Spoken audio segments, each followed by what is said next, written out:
बिस्मिल्लाहिर्रहमानिर्रहीम। अस्सलाम वालेकुम। मेरा फ्लू अभी तक ठीक नहीं हुआ, थोड़ा एडजस्ट कीजिएगा, आवाज़ काफ़ी भारी हो रही है।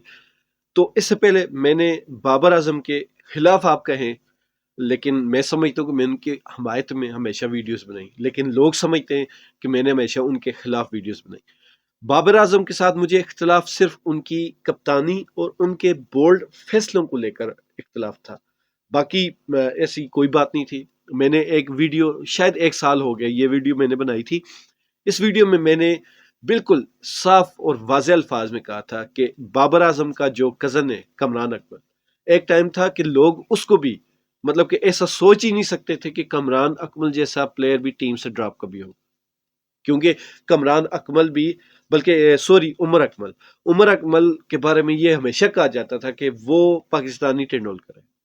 उसमें इतना टैलेंट था कि लोग सोच ही नहीं सकते थे कि वो टीम से ड्रॉप होगा, लेकिन उन्हीं की अपनी गलतियों की वजह से, उनकी अपनी गलत हरकतों की वजह से दोनों भाई टीम से ड्रॉप हो गए।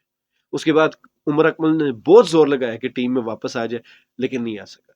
तो मैंने बाबर आजम को इस वीडियो में ये बात कही थी कि आप इस चीज पे चांस न ले, आपसे जो चीज सही नहीं हो रही उसको छोड़ दे। और वाकई में मैं आज भी खुले दिल से कहूंगा कि बाबर आजम की कप्तानी इंतहाई फ्लॉप और जीरो थी, लेकिन उसकी वजूहत है।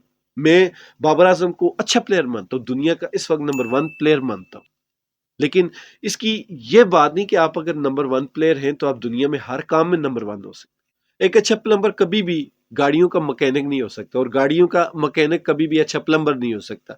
मतलब कि जो बंदा एक फील्ड का मास्टर है तो दूसरी फील्ड का मतलब उसमें कोई कसर रह ही जाती है। तो बाबर आजम में मतलब कि कप्तानी को छोड़कर उनकी जो बाकी बैटिंग है उस पर मुझे कोई एतराज नहीं था। तो यहाँ ये सारी बातें मैं दोहराने के लिए नहीं आया। मैं यहाँ सिर्फ इतना कहना चाहूंगा कि बाबर आजम की कप्तानी के इंतहाई शदीद मुखालफत के बावजूद आज मैं कहता हूँ कि अगर बाबर आजम को हटाकर इन्होंने कप्तान शहीनशाह अफरीदी को ही बनाना था तो फिर बाबर आजम इससे 100 गुना बेहतर था, क्योंकि बाबर आजम में बहुत सारी क्वालिटीज थी। शहीनशाह अफरीदी का सबसे जो वीक पॉइंट है, हाँ, अगर ये वीक पॉइंट ना होता तो शहीनशाह अफरीदी को अगर कप्तान बनाया जाता तो मैं उसके हक में था। लेकिन सबसे बड़ी कमजोरी शहनशाह अफरीदी के पीछे शाहिद अफरीदी का हाथ है। शाहिद अफरीदी कौन है? जिसने हमेशा अपनी दौरे क्रिकेट में टीम में पॉलिटिक्स खेली, पॉलिटिक्स की और लोगों को तोड़ा और एक दूसरे के खिलाफ सारी कंपेन की। यूनुस खान है, मोहम्मद यूसुफ है, बहुत सारे लोग हैं।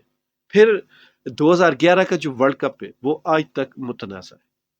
फिर उसके अलावा अफरीदी का जो पिछले दिनों पीडीएम हुकूमत की तरफ जो झुकाव था, उसका सिला बहुत लोग कह रहे थे कि अफरीदी को पीसीबी में ओहदा चाहिए, लेकिन जब उन्होंने थोड़ी सी देर के लिए एक ओहदा लिया और वापस कर दिया तो उसी वक्त मुझे अंदाजा हो गया था कि अफरीदी लंबा हाथ मारने के चक्कर में। अब अफरीदी ने शहनशाह अफरीदी जो उनका दामाद भी है उसको कैप्टन बनवा दिया।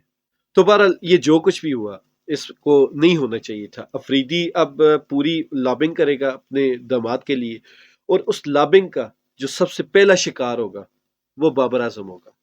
बाबर आजम, मैं कह सकता हूं कि जुज़वी तौर पर तो मुतासिर हुआ कप्तानी छोड़ने के लिए।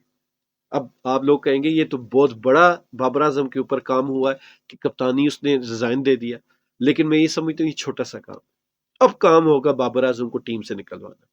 इसकी वजह यह है कि बाबर आजम जब तक टीम में है तो शहीन शाह अफरीदी कभी भी सिक्योर नहीं हो सकता।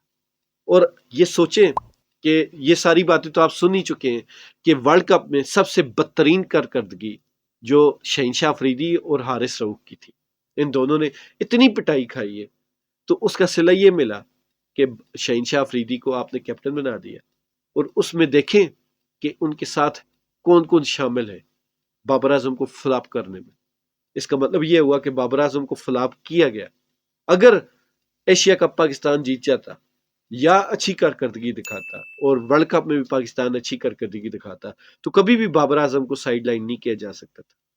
तो बाबर आजम को हटाने के लिए बदतरीन कारकर्दगी जरूरी थी, और उस बदतरीन कारकर्दगी में हारिस रऊफ और शहीनशाह अफरीदी बराबर के शामिल थे।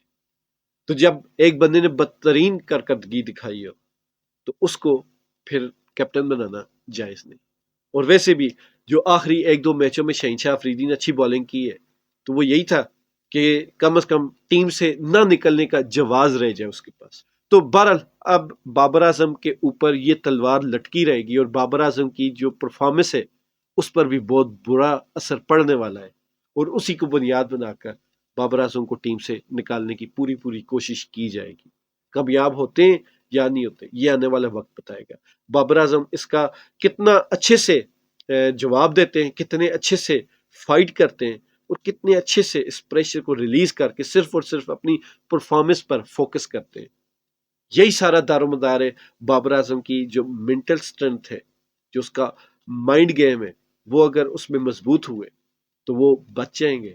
ادروائز مجھے لگ رہا ہے کہ ان کا کیریئر یہ ختم کر دیں گے جس طرح پاکستان کو اور بڑے بڑے کھلاڑیوں کو ضائع کر دیا. میں صرف اتنا کہوں گا اللہ تعالیٰ پاکستان پورے کا پورا ہی خراب ہے تو اللہ تعالیٰ پاکستان کی حفاظت فرمائے اور پاکستان سے ایسے جو الو قسم کے لوگ ہیں ان سے جان چھڑائے تاکہ پاکستان کا ہر شعبہ ترقی کر سکے.